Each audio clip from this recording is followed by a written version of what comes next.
Hey, everybody. This week, the discussion question is on organizational design. And this may be something that you may not have considered. And if you had, perhaps you have not thought about the importance of this. And so, as you're looking at your company example that you're putting together this week, make sure you pay some attention to this because it's really, really important. Um, and we'll focus on three different areas of design. One is sole proprietorship, one is limited liability company, and the other is a corporation. Um, I will tell you that small businesses normally see the first two. They'll see sole proprietorships or LLCs. And the sole proprietorship is by far the easiest one to set up, but ease doesn't necessarily make it right.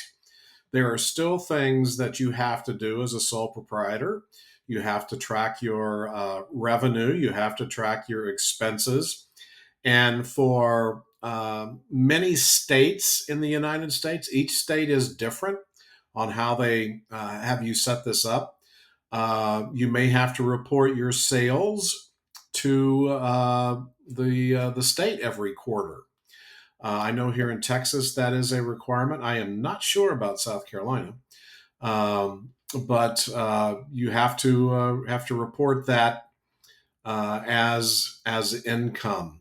Um, and so they're looking, for example, to make sure that if you are selling a tangible product or service, um, not from an income standpoint here in Texas, because Texas does not have a state income tax, but from a sales tax perspective. So let's say, for example, that I'll give an example. My daughter-in-law, she makes these Disney ears and she sells them on Etsy. Well, she has to, even though she's a sole proprietor, she has to set up an account and report her sales quarterly because she charges sales tax.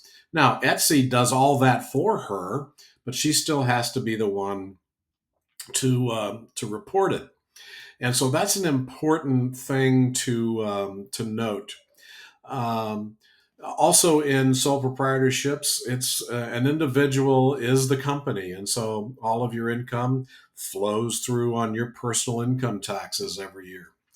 Um, the other challenge as you begin to get bigger in your business is that the sole proprietorship has liability potential issues because the sole proprietor is responsible for anything that goes bad or goes wrong with the product that you sell, and you do not have any type of shield between you and the consumer.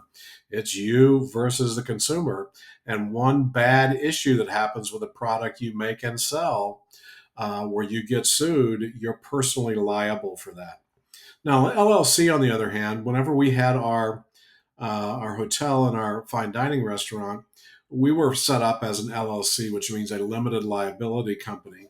My wife and I were members of that LLC, but that LLC provided that liability protection. So if someone was going to sue us, they would sue the company and only get as far as that company. They couldn't attach us personally unless we were personally liable on some other front.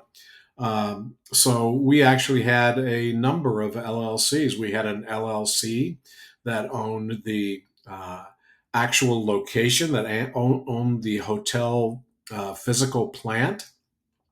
And then we had an LLC that owned the operating entity. So we called our one that owned the plant, KRB Properties. They owned the physical location, and Wild Iris Inn LLC owned the operating entity. Now we did that to provide double protection because if someone sued the Wild Iris, they could not attach it to the physical property, which was where all the money was, right? And so Wild Iris would actually pay rent to KRB Properties. And you can see I'm going through this to let you know how complex these things can be. It's very rare that small businesses are set up as major corporations. That does happen on occasion, but I would suspect that for the purpose of your examples that you're going to be using, that you wouldn't have it that way. Okay, just a couple of examples for you. Look forward to hearing your stuff this week. Take care.